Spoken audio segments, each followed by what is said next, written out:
La Christa Coaching Academy, la formation en coaching et connaissance de soi qui va transformer ta vie et celle de tes clients. La Christa Coaching Academy, c'est un programme qui mélange spiritualité, créativité et énergétique coaching pour t'accompagner dans le développement de ton activité, dans le bien-être et la santé. Dans l'académie, je te partage tout ce qui m'a permis de créer ma méthode, la méthode L, pour accompagner des centaines de femmes et d'hommes à déployer leurs ailes durant ces 5 dernières années.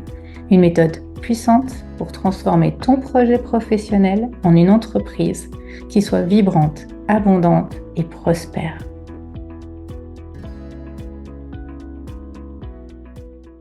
Coucou tout le monde, bienvenue dans une nouvelle interview des expertes de l'Académie 2024-25. Et aujourd'hui, c'est Yasmina qui est venue nous parler de son expertise et de sa masterclass. Bonjour Yasmina, bienvenue. Et bonjour Chrissa et Christa, merci à toi pour ton accueil.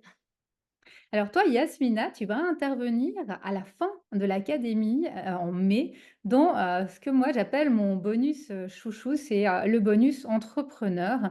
Quand on aura cheminé durant ces 6 premiers mois pour avoir accès à tous ces outils, à ces processus de coaching, il y a un module vraiment plus entrepreneurial, un module plus posture, organisation, prendre sa place vraiment d'entrepreneur et sortir un peu, de ce rôle et de cette casquette de thérapeute ou de coach et c'est dans ce module-là que toi, tu vas intervenir avec ta masterclass.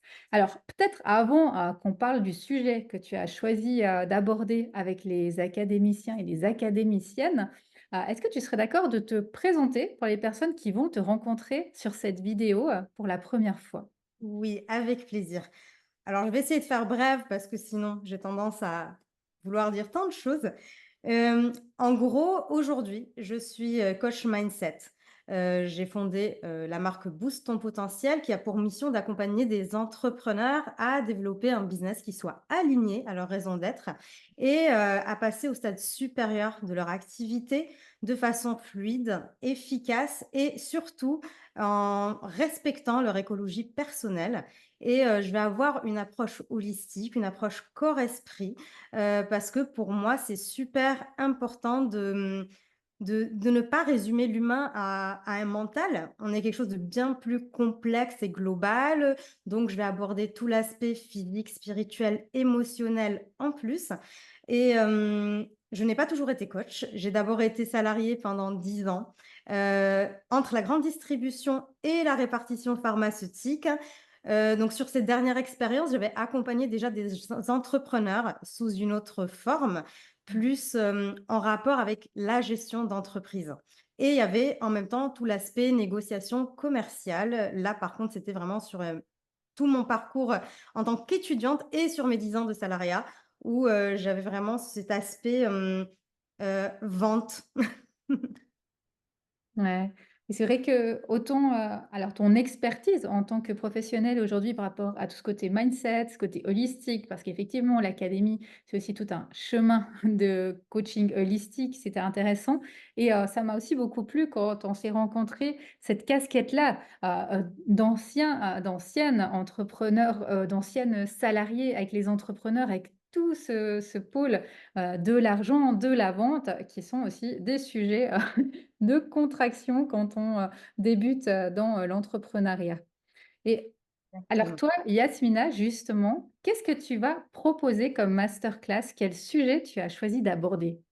Alors le sujet que j'ai choisi et qui me semble vraiment primordial pour s'accomplir, se réaliser et s'épanouir, en concrétisant sa vision, c'est les 6 piliers pour prendre sa place d'entrepreneur.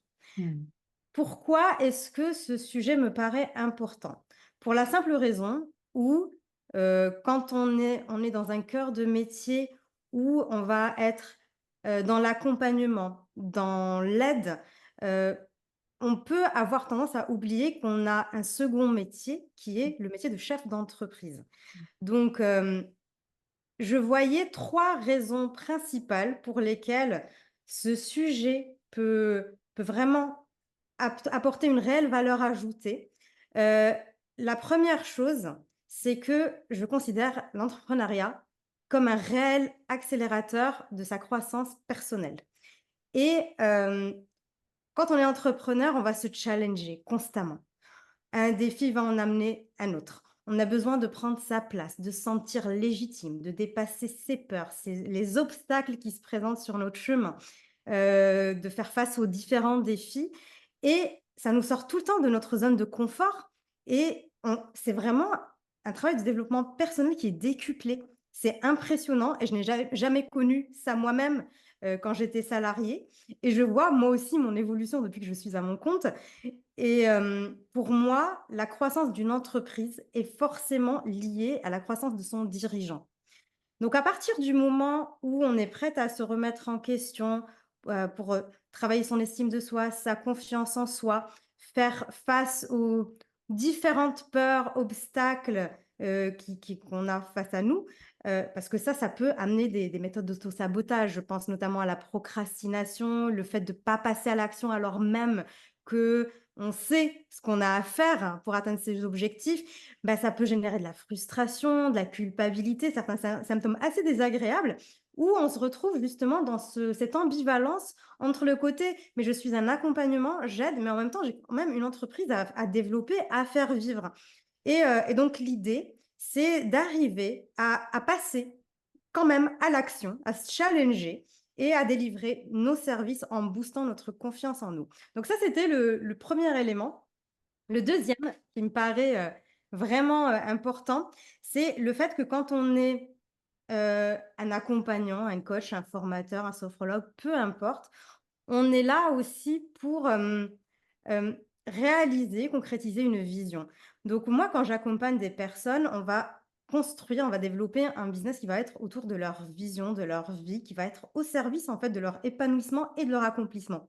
Donc je parle, par exemple, de la roue de la vie parce que je sais que ça parle à beaucoup de gens, mais on va travailler sur les différents domaines pour trouver un alignement et ce point est essentiel parce que ma façon aujourd'hui de poser les objectifs a évolué par rapport à mon passé de commercial, où je posais les objectifs de façon SMART, donc spécifique, mesurable, atteignable, réaliste, temporellement défini.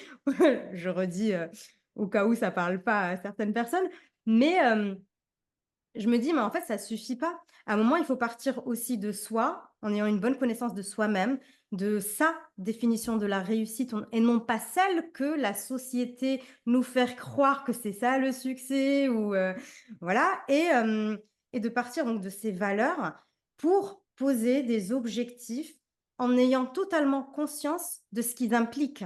C'est-à-dire que pour moi, je mets vraiment l'équilibre de vie sur les différentes sphères de notre vie au centre de notre vision pour poser ses objectifs et et à partir de là, il faut être conscient de ce que ça implique pour trouver le juste équilibre et l'équilibre va être à définir selon chaque personne. Est-ce qu'il y en a qui vont se donner corps et âme pour atteindre un objectif extrêmement ambitieux? Ou est-ce qu'il y a des personnes qui veulent des deadlines plus larges, et prendre leur temps pour avoir aussi du temps pour elles, pour s'épanouir, pour leurs loisirs, pour leur famille et cetera. Donc ça, c'est pour moi le deuxième point, Mmh. c'est savoir poser des objectifs alignés. Ouais. Voilà.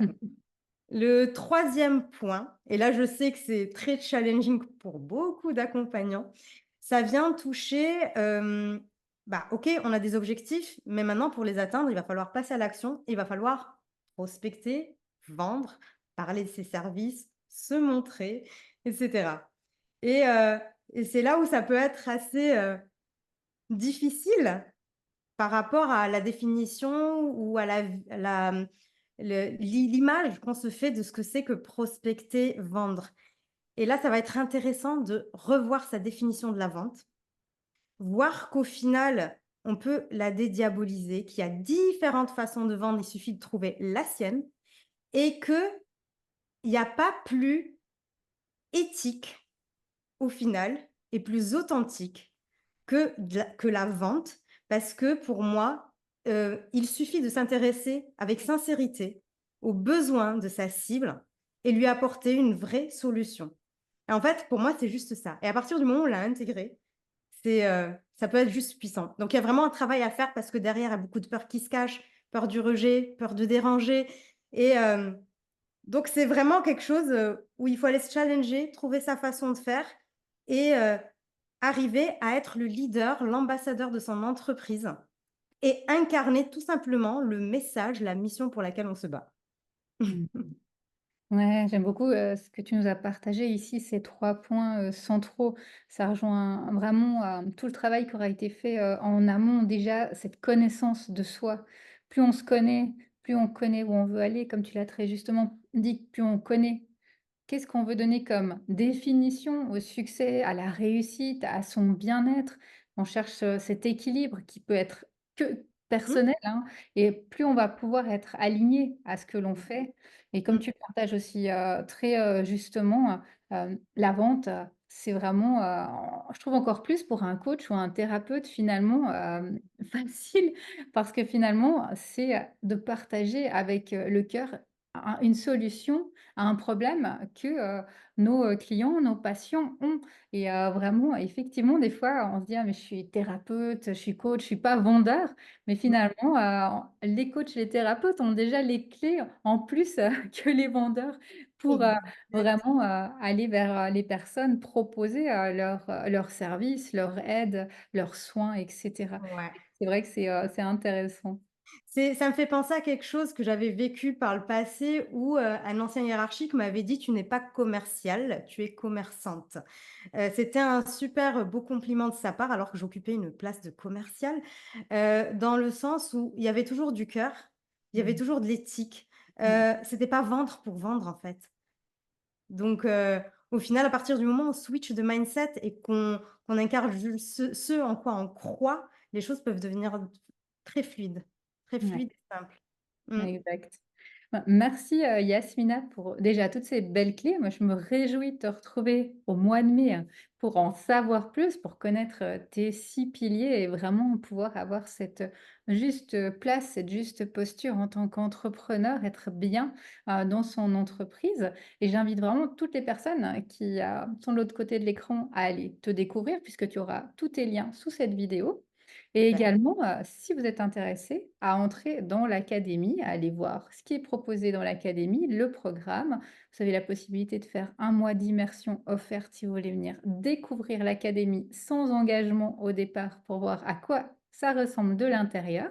Et moi, Yasmina, je te dis rendez-vous au mois de mai 2025 pour ta masterclass. Merci, Merci beaucoup, j'ai hâte.